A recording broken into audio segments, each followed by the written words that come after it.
नमस्कार, आप देख रहे हैं all India news Ambedkar Nagar तक। मैं हूं आपके साथ पन्ना जायसवाल। देश में महंगाई और गैस सिलेंडर की कीमतों को लेकर सियासत तेज हो गई है। आम आदमी पार्टी के नेता संजय सिंह ने बीजेपी सरकार पर बड़ा हमला बोला है। संजय सिंह ने एलपीजी गैस सिलेंडर को लेकर सरकार की नीतियों पर सवाल उठाते हुए कहा है कि महंगाई ने आम आदमी की कमर तोड़ दी है। आखिर क्या कहा संजय जी ने और किस तरह उन्होंने बीजेपी को घेरा, आइए सुनते हैं उनका पूरा भाषण। बने रहिए हर खबर के लिए, हर अपडेट के लिए। जो लोग नए आते हैं तो प्लीज़ चैनल को सब्सक्राइब जरूर करें। Thank you so much. के कारण लाइनों में खड़ा हो गया है, मूर्छित होकर लोग गिर रहे हैं इस धूप में। और आज मैंने आगरा की एक खबर पढ़ी कि एक बुजुर्ग व्यक्ति की गैस सिलेंडर के लाइन में खड़े हुए मौत हो गई। इस हालत में देश पहुंच चुका है। तमाम होटल्स बेंगलोर में, चेन्नई में, मुंबई में बंद हो रहे हैं। मोरवी के अंदर गुजरात में सैकड़ों टाइल्स की फैक्ट्रियां बंद हो गई। जहां पे बच्चे रहते हैं उन हॉस्टल्स के अंदर कैंटीन बंद हो गई। दिल्ली के अंदर हाई कोर्ट की कैंटीन बंद हो गई। एक गहरा संकट देश के अंदर गैस का पैदा हो गया। लेकिन बहुत ही शर्म की बात है कि नरेंद्र मोदी जी कह रहे हैं देश में कोई संकट नहीं है। उनके मंत्री हरदीप पुरी संसद में कह रहे हैं कोई संकट नहीं है। लेकिन ये संकट प्रायोजित संकट है। ये संकट आया नहीं है, लाया गया है। और ये बात मैं क्यों कह रहा हूं, ये देश की जनता को आपके माध्यम से पता होना चाहिए। लोगों को नहीं मालूम था, हमको आपको भी नहीं मालूम था। मैंने भी रिसर्च किया तो पता चला। लेकिन प्रधानमंत्री को मालूम था, इस देश के विदेश मंत्री को मालूम था, इस देश के पेट्रोलियम मंत्री को मालूम था कि हार्मोज का समुद्री मार्ग, जो ईरान का समुद्री मार्ग है, जिस समुद्री मार्ग का लगभग 60 से 70% हिस्सा ईरान में आता है, उसी हार्मोज समुद्री मार्ग से भारत का 60% कच्चा तेल आता था। जी हां, 60% कच्चा तेल उसी समुद्री मार्ग से आता था। और उसी समुद्री मार्ग से 50% गैस आती थी। ये बात मोदी जी को पता थी, ये बात विदेश मंत्री को पता थी, ये बात पेट्रोलियम मंत्री को पता थी। तो फिर आपने ईरान से रिश्ते क्यों अपने गड़बड़ किए? ईरान से तो आपके कोई बुरे रिश्ते नहीं थे। और मैं मीडिया वालों की जानकारी के लिए बता दूं कि भारत के प्रधानमंत्री ने जब ईरान की यात्रा की थी तो उन्होंने एक भाषण दिया था, बड़ा ऐतिहासिक भाषण था वो। उन्होंने कहा था ईरान और भारत की दोस्ती इतिहास से भी ज्यादा पुरानी है। यानी जितना इतिहास पुराना हो सकता है उससे ज्यादा ईरान और भारत की दोस्ती पुरानी है। ये मैंने नहीं, प्रधानमंत्री नरेंद्र मोदी ने कहा था। 2024 में जब ईरान के राष्ट्रपति की मौत हुई हेलीकॉप्टर की दुर्घटना में, प्रधानमंत्री ने राष्ट्रीय शोक घोषित किया पूरे हिंदुस्तान में। और देश की संसद के अंदर शोक प्रस्ताव पारित किया गया ईरान के राष्ट्रपति की मौत पे। और अब आपने उस ईरान से जानबूझ के रिश्ते बिगाड़ लिए। आपने युद्ध के 2 दिन पहले इजराइल की यात्रा कर दी। फर्जी आपने वहां पे एक मेडल गले में पहन लिया। और वो मेडल पहनने के बाद आपने देश के करोड़ों लोगों के हितों को गिरवी रख दिया अमेरिका और ट्रंप के हाथों में, इजराइल के हाथों में आपने गिरवी रख दिया।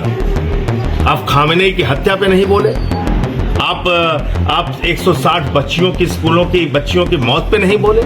आपका मेहमान जो ईरानी नौसेना का जहाज हिंदुस्तान आया था, वापस जा रहा था, रास्ते में उसको अमेरिका ने मार दिया श्रीलंका के बॉर्डर पे, और आप उस पे भी नहीं बोले। आपका मेहमान मार दिया गया, आप नहीं बोले। और पहले दिन से मैं क्या कह रहा था कि ईरान से बात करो, ईरान से बात करो, भारत संकट में आ जाएगा, ईरान से बात करो। केजरीवाल साहब ने कहा ईरान से बात करो, भारत संकट में आ जाएगा। तो हमसे कहते थे अंधभक्त लोग, अरे संजय सिंह को क्या विदेश नीति आती है? 13 दिन बाद जब सारी विदेश नीति मर गई तो मुर्दे को इंजेक्शन लगाने के लिए मोदी जी जागे कुंभकर्ण की नींद से। कुंभकर्ण की नींद से मुर्दे को इंजेक्शन लगाने के लिए जागे जब विदेश नीति मर गई, जब देश लाइनों में खड़ा हो गया, जब उनका दोस्त अडानी, उसको उन्होंने कहा बेटा यही आपदा है, यही अवसर है, 3 गुना उसने गैस का दाम बढ़ा दिया। तब उन्होंने ईरान के राष्ट्रपति से बात की। पहले क्यों नहीं बात की? रिश्ते क्यों बिगाड़े आपने? देश को क्यों संकट में डाला आपने? और आप क्या कहते हैं? कोई चिंता की बात नहीं है, नाली के गैस से चाय बना लो, नाली के गैस से खाना बना लो। पूरे देश को मूर्ख समझ रखा है। इस अनपढ़ राजा से देश को बचाना पड़ेगा। देश का बंटाधार कर दिया इस आदमी ने। यही वो व्यक्ति है जिन्होंने कहा था ताली थाली बजाओ कोरोना ठीक हो जाएगा, दवा खाने की जरूरत नहीं है, दिया जलाओ कोरोना ठीक। पूरे देश को मूर्ख बना रखा है और इसीलिए मैंने ये प्रदर्शन आप लोगों के सामने किया कि ये देखिए आप, यहाँ पे गैस भी है, चूल्हा गैस का पाइप है और ये नाली, ये देख लीजिए नाली भी है और ये पाइप भी लगी हुई है। नहीं आ रहा इसमें गैस, हमारा चूल्हा नहीं जल रहा है। तो इसलिए ऐसी मूर्खतापूर्ण बातों से बचना होगा। ईरान के राष्ट्रपति से आपकी बातचीत हुई है प्रधानमंत्री जी, और हम सब लोग चाहते हैं कि भारत का ये संकट खत्म हो, हार्मोज समुद्री मार्ग खुले, वहां से हमारे तेल और गैस आना प्रारंभ हो। मैं तो बल्कि एक सुझाव और देना चाहता हूं। प्रधानमंत्री जी कहते हैं भारत पर कोई दबाव नहीं, अमेरिका कौन होता है हमको परमिशन देने वाला। भाजपाई भी चीख चीख के कहते हैं अमेरिका कौन होता है हमें परमिशन देने वाला, हमको जहां से सस्ता तेल मिलेगा वहां से हम खरीदेंगे। तो सीधे ईरान से खरीदो। ईरान तो आपको रुपए में तेल देता था, ईरान आपको सस्ता तेल भी देता था, तो ईरान से सीधे तेल खरीदो। अच्छा, ईरान से तेल खरीदने का एक फायदा बड़ा क्या है? बड़ा फायदा यह है कि ईरान अपना टैंकर तो उड़ाएगा नहीं, तो कम से कम भारत में तेल और गैस तो आ पाएगा। भाई ईरान से ही सीधे तेल और गैस खरीदो ना, भारत में आराम से अपने टैंकर तो उड़ाएगा नहीं ईरान, तो तेल और गैस इस देश की जनता को मिल पाएगा।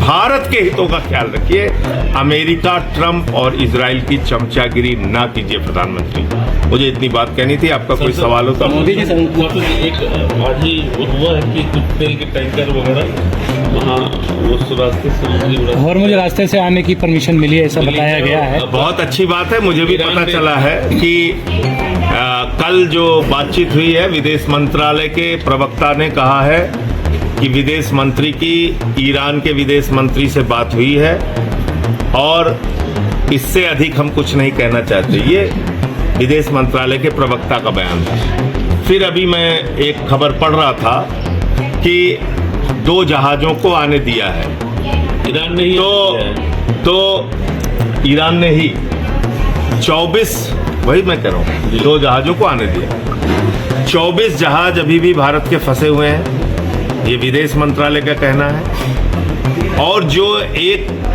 जहाज की तस्वीर भाजपाई चला रहे हैं ट्विटर पे, तो मैं ये बता दूं कि वो प्रतिबंधित हार्मोज समुद्री मार्ग में तब जहाज था ही नहीं, इसलिए वो जहाज मुंबई आ गया। तो भाजपा के लोगों ने जो ये झूठा प्रचार किया, इस समस्या के ये झूठा प्रचार किया। देखिए, पहली बात तो समस्या आपने अपने गले में खुद से मोल ली, सांप गले में खुद बांधा आपने। समस्या तो आपके लिए थी ही नहीं, आपके तो ईरान से अच्छे रिश्ते थे, आपने तो ये संकट खुद से मोल लिया ना। भाई, आपको हार्मोज समुद्री मार्ग, जैसे रूस के लिए हार्मोज समुद्री मार्ग बंद नहीं है, चीन के लिए हार्मोज समुद्री मार्ग बंद नहीं है, उनके जो प्रमुख है राष्ट्रपति हैं, उनको चिंता थी अपने देश की, उन्होंने तुरंत ईरान से बातचीत की, उन्होंने कहा साहब लेके जाइए आप अपने जहाज। तो चीन का जहाज नहीं रुक रहा है, याद रखिएगा। ईरान चीन का जहाज नहीं रोक रहा है, ईरान रूस का जहाज नहीं रोक रहा है। ईरान किसका जहाज रोक रहा है? भारत का जहाज। क्यों रोक रहा है? क्योंकि आपने उनके संकट के समय में एक शब्द नहीं बोला। सांसद जी से वहाँ पे बयान दिया आपका कोई था। सवाल हो? सांसद जी, एक मिनट।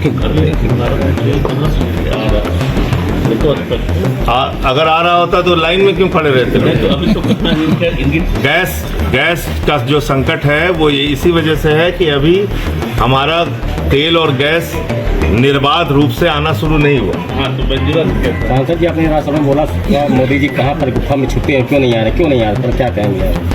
तो आ तो गए, बता दिए कि जैसे कोरोना मरत रहा सब जने वैसे मरे तैयार हो जा बचवा। बताओ तो है जैसे कोरोना में सब जने मरत रहा, जैसे सब जने वह संकट में ताली बजाए थाली बजाए कूद कूद के सब काम ठीक कर दे, वैसे ठीक कर दे। तो उन्होंने तो कहा ना कि भाई जैसे कोरोना के संकट से हम लड़े ऐसे हम लड़े। सांसद जी एक सवाल, जब आप जो है संसद में राष्ट्र हित की बात करते हैं तो बीजेपी वाले कहते हैं कि देशद्रोही है संजय सिंह। 8 जनवरी को ये बयान आया है कहने मनोज तिवारी का। अरे उनका कहा जाए, देखिए ऐसा है, जो भी देश की बात करेगा, जो भी लोगों की बात करेगा, जो भी मुद्दों की बात करेगा, वो इनकी निगाह में देशद्रोही है। सोनम वांगचुक जैसा वैज्ञानिक देशद्रोही है इनकी निगाह में। संजय सिंह भी इनकी निगाह में देशद्रोही है। सांसद जी, जनता और सभी लोग जाने कि अभी हमारे देश को तेल और जो गैस, पेट्रोल मतलब कच्चा तेल ये कहाँ से हमारा कहाँ से चाहिए, किस देश से हमारी व्यापार नीति किससे है? वो ट्रम्प जहाँ कहेगा वहीं से लेंगे। नहीं, इनका मतलब कुछ चाहिए, इनका कोई स्टैंड नहीं है। कभी ये नतमस्तक हो चुके हैं, ये बेचारे नतमस्तक हो चुके हैं। अनपढ़ राजा का कोई अपना स्टैंड नहीं है। वो पूछते हैं, जैसे एक तो गाना रहा ना हमारे सब बचपन में सुनत रहे, बैठ जा बैठ गई, खड़ी हो जा खड़ी हो गई, वही गाना इनका हाल हो गया। सवेरे बैठा संजा खड़ा हो। जी, हिंदुस्तान कभी अमेरिका को पिछलग्गू नहीं था, क्या कारण है? अभी अटल जी जैसे नेता रहे इस देश में, जिन्होंने परमाणु परीक्षण के बाद तमाम आर्थिक प्रतिबंध अमेरिका ने लगाया, लेकिन अटल जी नहीं झुके। इंदिरा गांधी ने परमाणु परीक्षण किया, नहीं झुके। बांग्लादेश जब अलग हुआ, बांग्लादेश की आज़ादी के लिए जब भारत की सरकार ने उस समय मदद किया, तो अमेरिका हमारे खिलाफ था। उसने बहुत उल्टा सीधा दबाव बनाने की कोशिश किया, नहीं झुका, हमारी सरकार नहीं झुकी। अब तक के इतिहास में सबसे दब्बू, डरपोक और पिछलग्गू प्रधानमंत्री नरेंद्र मोदी साबित हुए। सांसद जी, अभी 2 दिन पहले आपने 60,000 कितना लीटर आपने बांग्लादेश को देने की बात बताइए आप, बांग्लादेश को इन्होंने 60 लाख लीटर डीजल भेजा है इस क्राइसिस में, इसी क्राइसिस में भैया।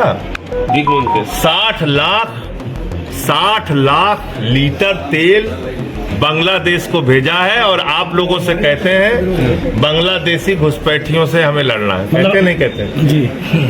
कहते बांग्लादेशियों के खिलाफ आप युद्ध छेड़ दीजिए, लड़ाई लड़िए, जाए गर्दन कटाए दे जा सब जने, और वोट हमका लाइन में लग के दे दिया। लेकिन हम 60 लाख लीटर तेल बांग्लादेश से किए थे कि बेचे थे। और अडानी का धंधा चलता है बांग्लादेश में। मतलब आपदा में अवसर बोले का जान ले, आपदा में अवसर तलाश कर रहे हैं। आपदा में अवसर, इस आपदा में 3 गुना गैस का दाम बढ़ा दिया अडानी ने। अडनिया कहे तो अपन काम कर, कोनो चिंता की बात ना है ना।